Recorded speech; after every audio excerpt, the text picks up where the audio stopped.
Olá, bom, hoje então a gente vai conversar um pouquinho sobre o incrível A Morte de Virgílio, do Hermann Broch. Esse aqui é aquele tipo de livro que quando a gente termina de ler, fica agradecido ao autor por tê-lo escrito, sabe? Que livro bonito! Bom, gente, o próprio título, né, do livro já conta pra gente praticamente o desfecho dele, certo? Então, neste livro, o Hermann Broch vai contar pra gente sobre as últimas 18 horas de vida do Virgílio. Caso você não esteja se lembrando aí, Virgílio é o responsável pela Eneida, gente. É o poeta que escreveu Eneida por encomenda do César, né? Então, a Eneida foi uma epopeia encomendada ao maior poeta italiano da época e tudo mais. Então, eu li a Eneida no ano passado, vou deixar o link aqui em cima e lá embaixo na descrição do vídeo também. E naquele vídeo eu conto um pouquinho pra vocês sobre Virgílio. Uma coisa interessante pra gente se lembrar aqui nesse momento é que ele já estava bastante velhinho quando ele termina de escrever Eneida. Aliás, ele não termina. Para Virgílio, Eneida é um trabalho inacabado. Tanto é que antes de morrer ele pede para que todos os escritos dele sejam queimados. Mas, como podemos ver, né, isso não aconteceu, tanto é que é possível lermos Eneida aí até hoje. E uma coisa pra gente ter em mente também é que naquela época, conforme os cantos eram escritos, eles eram publicados. Então o povo já tinha lido boa parte da Eneida quando Virgílio decide então queimá-la, né, destruí-la, enfim. Na verdade ele percebe que a morte está se aproximando, ele morre bem velhinho mesmo, então ele sabe que ele não vai ter tempo de terminá-la, ele não quer que nenhum outro poeta de sua época termine sua obra, sua grande obra, aliás. Então, o que o Hermann Broch faz pra gente aqui nesse livro é imaginar, então, as últimas horas de Virgílio, como é que foi, por que ele se decidiu, então, por queimar a Eneida, quais eram seus argumentos, e temos tudo isso aqui neste livro. Como eu disse pra vocês, aqui a gente vai acompanhar, então, as 18 últimas horas do Virgílio, que o autor escreveu com base na literatura. Então, existiam biógrafos de Virgílio já, ele leu tudo isso.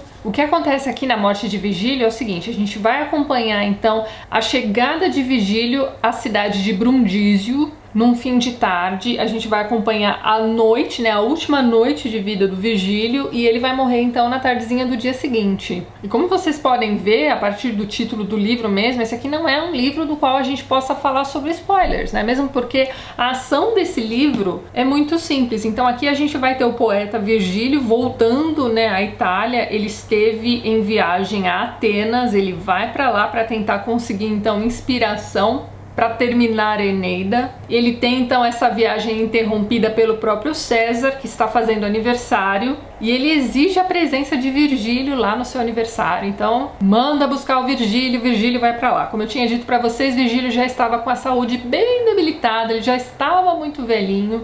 Então quando ele chega na cidade de Brundisio, que é uma cidade litorânea, ele precisa ser carregado do porto até o palácio do César. Ele vai então carregado numa liteira, e aí é muito interessante essa primeira cena, gente. Toda essa primeira parte do livro trata então da travessia do Virgílio, né, do porto até a casa do César, em meio a uma multidão.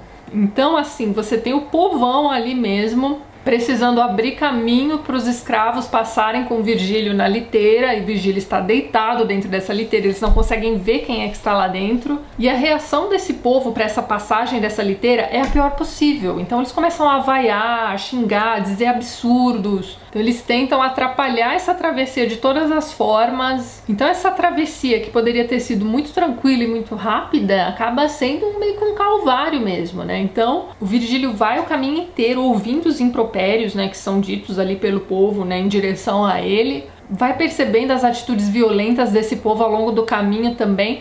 E aí ele vai percebendo que aquele povo que estava ali recepcionando, né, o Virgílio daquela forma, é o povo italiano que ele tinha enaltecido na Eneida.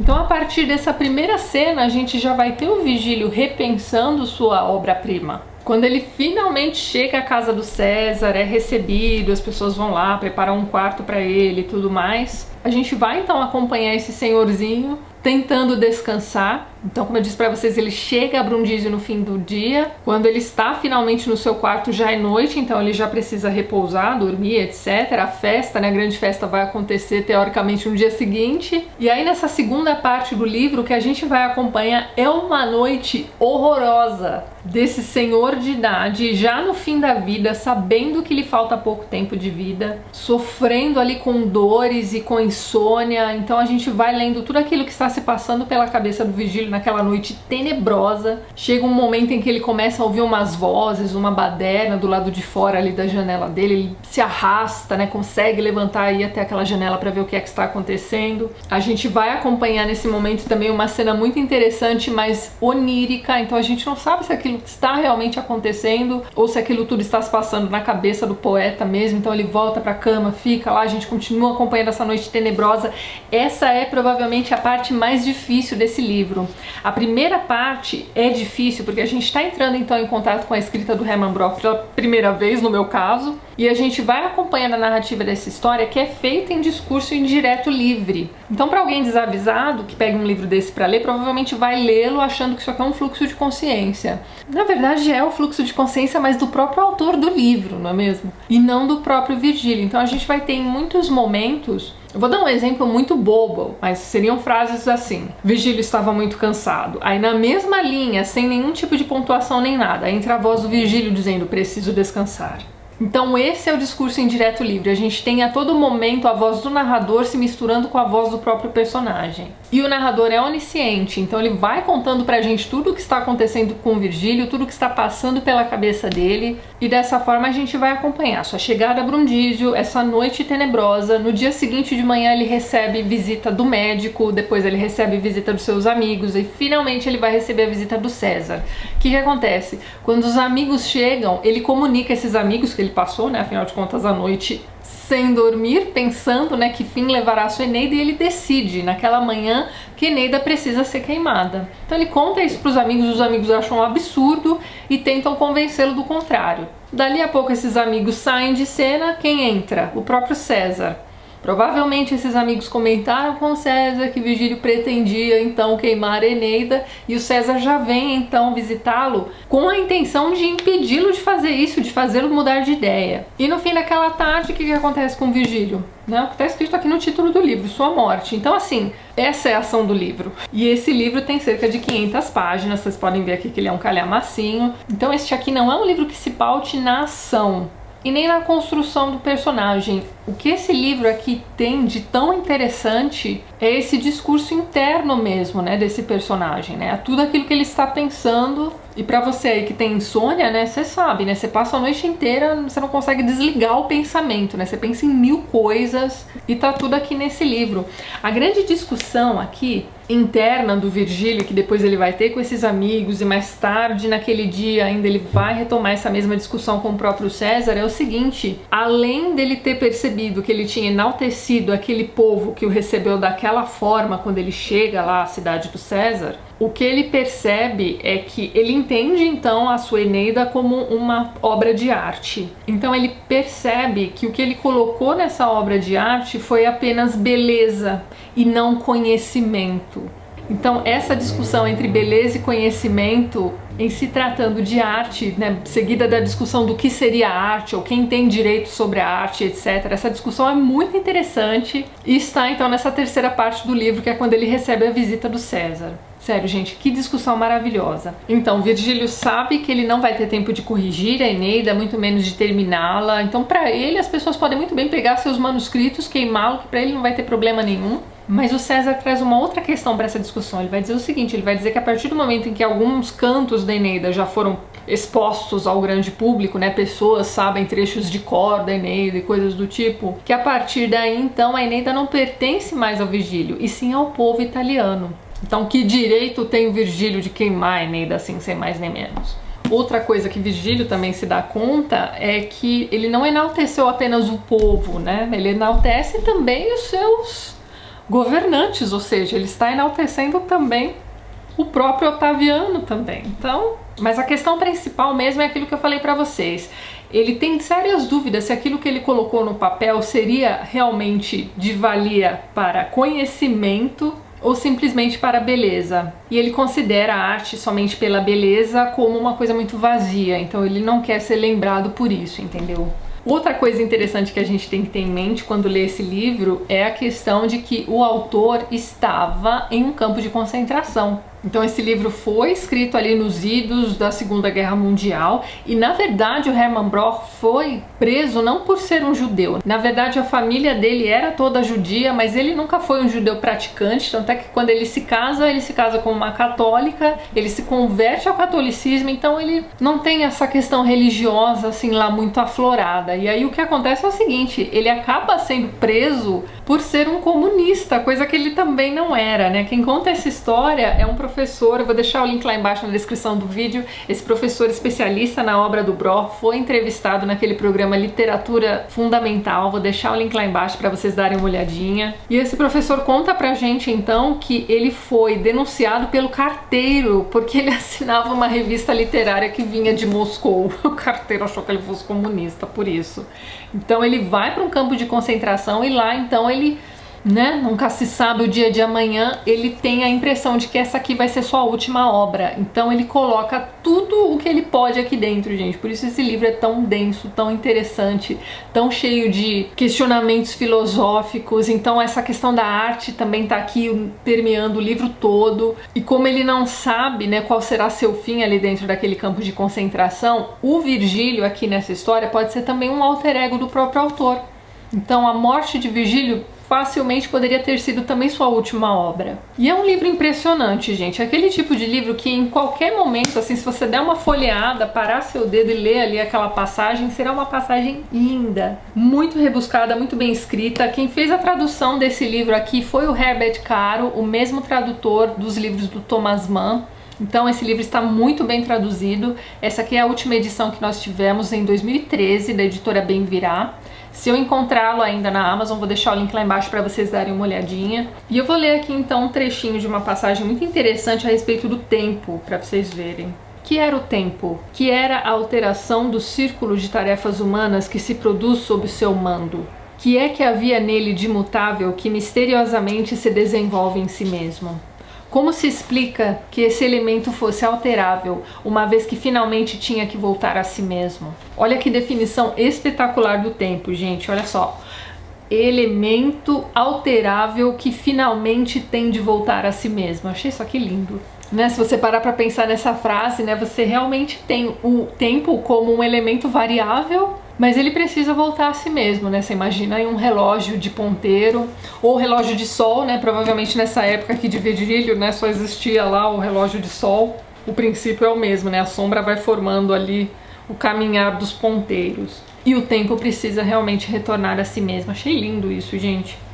Mas o livro inteiro é assim bonito. E é complicado. Naquele momento ali, né, em que ele começa a descrever a última noite do Virgílio, ali eu dei uma enroscada muito boa. Então, assim, eu, como já passei por algumas leituras bem complicadas, né, como o Grande Sertão Veredas esse ano, né, o próprio Sagarana, do mesmo autor, o João Guimarães Rosa, eu usei aqui a mesma tática de ler em voz alta.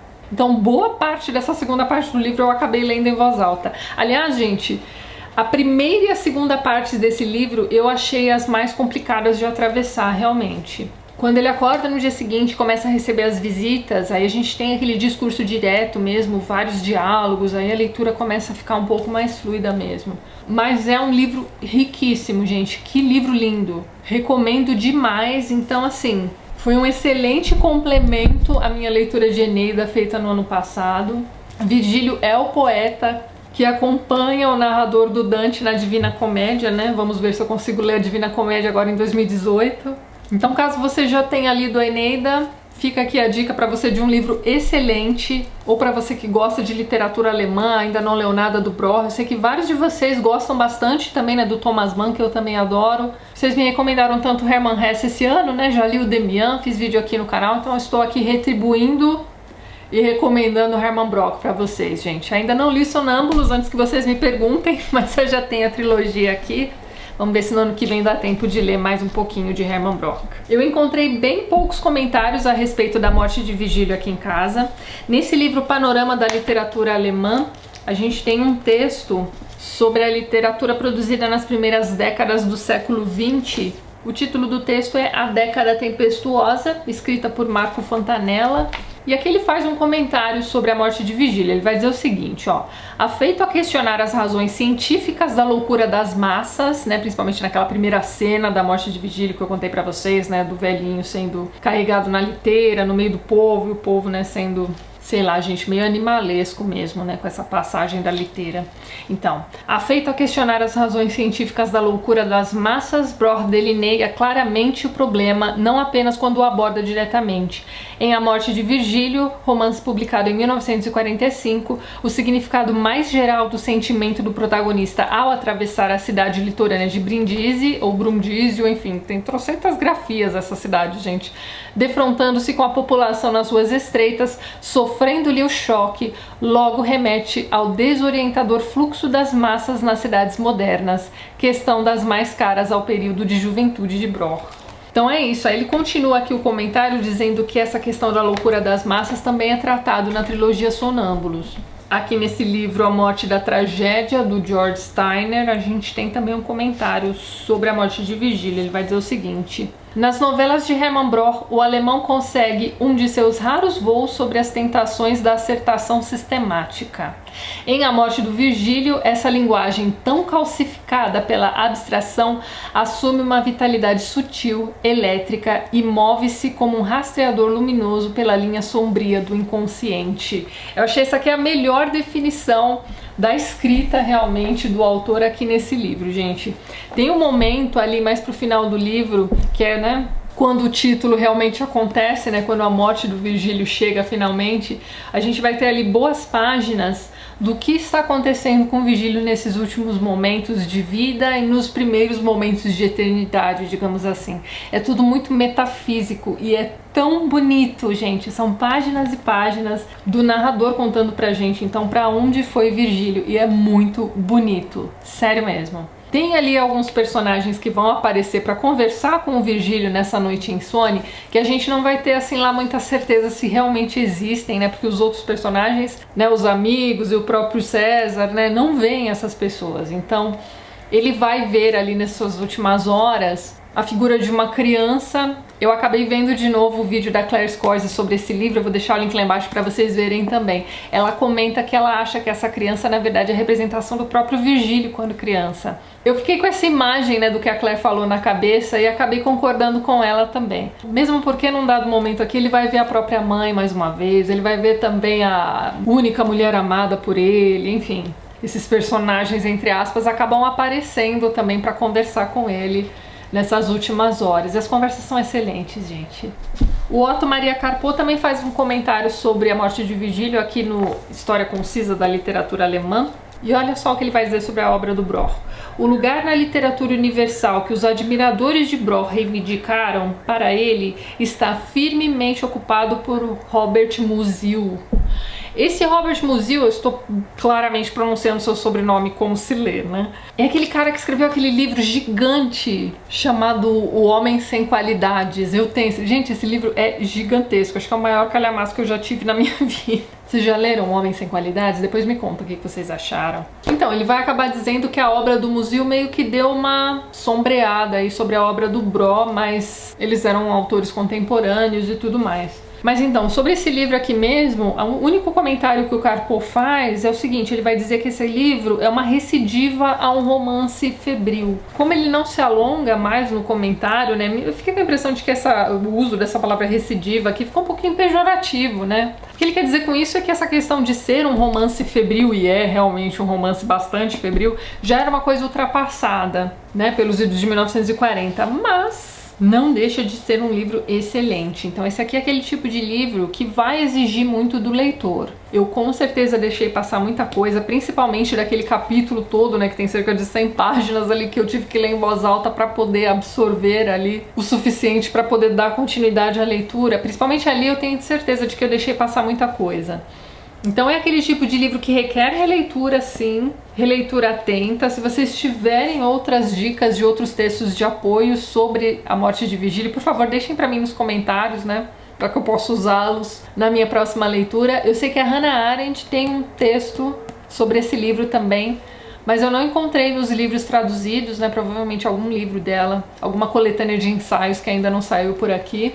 Mas caso você se interesse pelo texto da Hannah Arendt sobre o Hermann Broch, o texto se chama The Achievement of Hermann Broch. Então é isso, gente. Livro maravilhoso. Não deixe de dar uma chance. Não deixe de ver os links que eu vou deixar lá embaixo para o vídeo da Claire Scorzi e para o vídeo do Literatura Fundamental também. Vejo vocês nos próximos vídeos do canal. Um beijo grande para todo mundo e até mais.